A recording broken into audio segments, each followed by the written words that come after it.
AITAH for gleefully telling people that I was diagnosed with an illness after they dismissed me. I am not the original poster. That is you, affectionate term 233. She posted in our AITAH.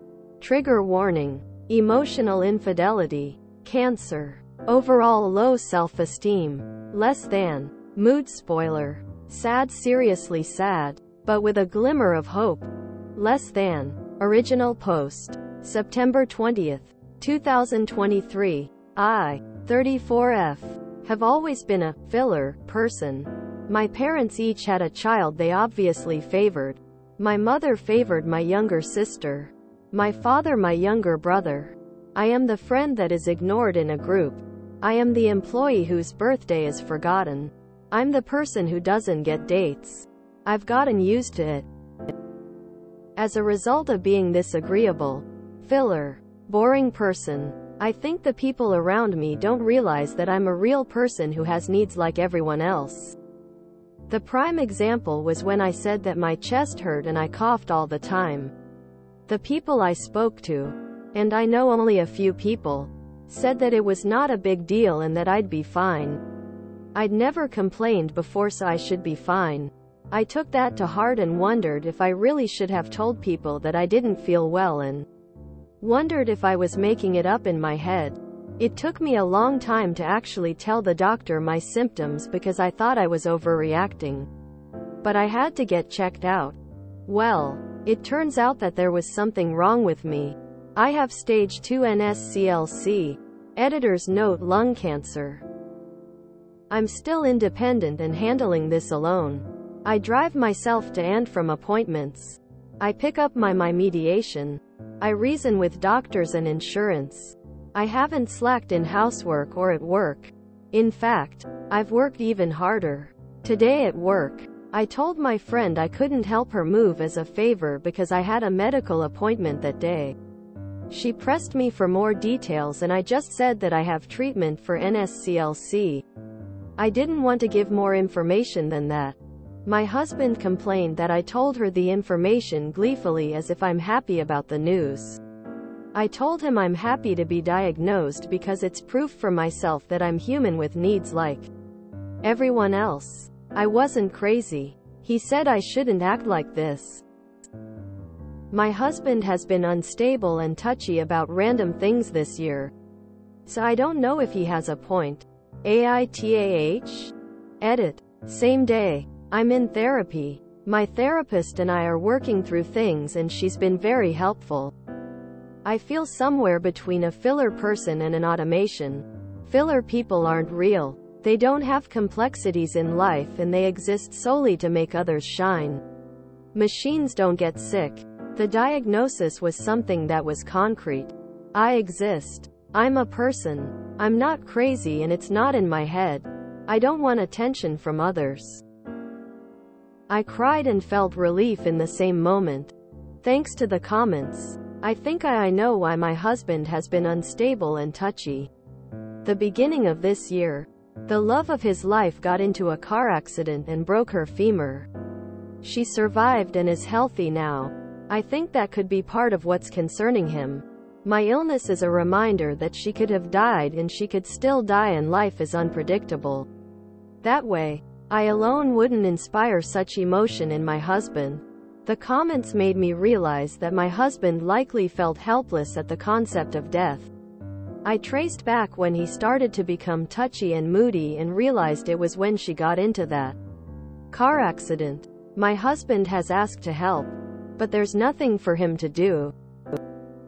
I have taken care of everything so far and will continue to do so. Relevant comments. You buried the lead with that. My husband's love of his life got in a car accident. Statement. The love of his life. My husband's first love. The one that got away. Whatever you want to call it. They were childhood friends. They dated and broke up when my husband was young. She's a passionate person that wanted to live a passionate life. My husband never got over her and blames himself for losing her. I met him shortly after he broke up with her. We dated for 2 years. Through bits and pieces I've realized how much she means to him. He was an hour late to our wedding. I found out later that his father had to talk him out of leaving me at the altar. It would embarrass his family. He had doubts because of her. I mentioned her once and he snapped at me to never mention her name again. He looks her up constantly as she frequently posts on social media. They remain tangentially connected. He is always interested in news of her. He loves her deeply still. I know. She got into a car accident earlier this year and broke her leg. Her femur specifically. I didn't think to connect his moodiness and general upset with that until now. She could have died in the crash. My illness is a reminder to him of how fragile life is and that she could have died and she could still die purely due to chance. You are the main character in your own life. It's funny because when I'm alone I feel normal, and when I'm amongst strangers and acquaintances I feel normal, but when I'm with anyone else I actually know I've already been relegated to the background. My therapist said that my lack of emotional demands, or what she calls reciprocal emotion or behavior, means that I attract those who don't care to reciprocate. We've touched on it, but we haven't worked through this yet. Lot of other things to tackle. Quote. If he's offering, let him help you. I genuinely can't think of anything for him to help with. It just so happens that I'm good with planning and executing tasks. So I have a handle on things. On the flip side, I'm not creative or imaginative. I know I'm being blasé, but it's not as if I'm hiding how I truly feel. It's unfortunate that I have an illness, but I don't feel upset or scared. What happens will happen. I don't know what my husband could help with. I've handled everything. I've even set up plans in case I do get hospitalized. I don't think I've relegated my husband to the sidelines. I made a ton of dumplings and other food and stored them in the freezer so that if I'm hospitalized, he'll eat something nutritious instead of takeout. He can cook. He just doesn't like it and won't do it unless he had to. I have always centered people around me. Maybe that's why I feel like filler. There is no consensus bot on AITAH, but reactions were mostly NTA with some YTA for how you treat yourself. Update post. September 28, 2023. 8 days later. The past week has been a roller coaster of emotion for me. My therapist had suggested that I write my thoughts and emotions in a journal, but I always convinced myself there wasn't enough time in a day. Writing that post made me realize that I was dealing with a lot of emotions that I suppressed. I did resent the people in my life who just took and took without giving back. I had told nobody besides my therapist about how much I feel like a ghost of a person and how I pushed things down and never complained. So I spent hours writing down my thoughts in a diary. I realized that I needed to be more honest and stop tiptoeing around people to make them comfortable. I told my husband that I knew about his past with his ex-girlfriend. I knew that they had unresolved feelings and he needed closure about her and their relationship. He kept checking her social media throughout the years, but it intensified this year after she was in the car accident. He was shocked that I knew. I encouraged him to reach out and get that closure he wanted. We had a good conversation. He hugged me and reached out to her pretty much immediately. I think he was waiting for that push from someone. He was so happy after the conversations they had. He was glowing. She's apparently coming to our city in a month and they'll meet in person. He's been more affectionate and genuinely lighter, like there's a weight off his chest. I went through the motions of life. I started ignoring calls from my parents. I didn't want to help out anymore. I was too tired. My mom called and said I was being arrogant and moving away from family before asking me to help with something. I didn't reach out to my friends. I have only a few and we would text every day. I realized we texted because I always reached out. I told someone else about my diagnosis. My neighbor Nancy is a woman in her late 70s. She's one of the few people I feel seen by. She cares about me, and if I had told her about my health issues she would have told me to go to the I know why I didn't tell her, but I wonder why I hope for care from people who have demonstrated no care for me instead of those that do. She was so worried for me. We had planned a fun day trip to see a flower festival next spring. I drove home on my first week of the second cycle, and for the first time I was exhausted. I had to pull over and rest for an hour before I felt well enough to finish driving home. I was so exhausted I didn't want to move, and I sat on my driveway. It hit me then that I didn't have NSCLC stage 2A. I had lung cancer. I could die. I just started sobbing. All I could think of was the stupid flower festival. I haven't lived my life. I love my husband, my family, my friends, but I don't want to be married to him. I don't want to cater to my family. And I'm tired of my friends. I want to live. I want to be well enough to drive and see the flower festival with Nancy. It's only been a week and a half of change, and my emotions have gone from low to really high and back. Low. I've been dreaming of my life after I beat cancer and leave my husband and friends. I don't even know if I can stick with it, but I am determined to be strong. My therapist says change from within can start small or big. She's proud of me and thinks I can get through this. This is uncomfortably relatable. I hope she gets her flower festival. I am lost for words. Everyone failed her, made her feel so insignificant.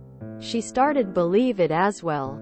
God, I wanna slap her first for thinking she doesn't matter and just cuddle her. My day is ruined. Fuck, this was devastating. I just wanna hug up, cause my God, everyone has failed her so badly. Whatever this is, it's the opposite of main character syndrome. My God, I want to give this woman a hug. Absolutely devastating. It's really hard to work past the damage it does when your parents don't like you. Not even in a physical abuse way or incapable of being a parent way, but of seeing how they can enjoy others. Have the ability to be so supportive and appreciative of others, such that it's hard not to conclude that there's someone wrong with you or you don't deserve to be liked. She should divorce that husband and move far away with Nancy, who sounds like she'll gladly introduce her to all the hot young men. You know what really breaks my heart? I drove home on my first week of the second cycle, and for the first time I was exhausted. I had to pull over and rest for an hour before I felt well enough to finish driving home. None of these ahs in her life are stepping up. I'm really hoping she beats this and leaves them all in the dust. Jesus Christ, licking a window. This woman's husband makes me want to violate community standards. Did this dude ever ask how she was? If she was okay? He's creepy obsessed with this other woman and, my God, a full-blown stalker. Op legit felt she had no choice but to take a back seat to his worry about some dingus he still loves. I hurt for her. So glad I got on Reddit before bed, sheesh. I wish I could break Reddit rules to reach out and be her friend. She sounds like such a lovely person. Fillers make humankind work. They are essential and deserve attention and praise for being givers more than takers.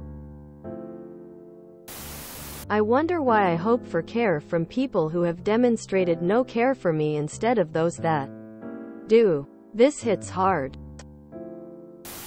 I suspect the husband will meet his ex for closure and either start an affair or leave.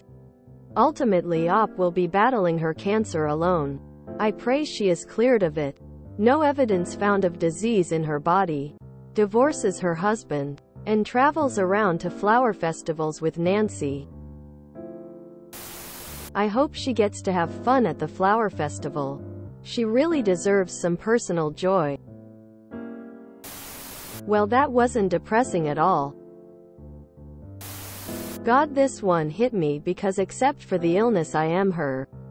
I am the filler in everyone's life. Feeling unseen and unwanted. I've never seen a person speak about themselves in such a passive voice.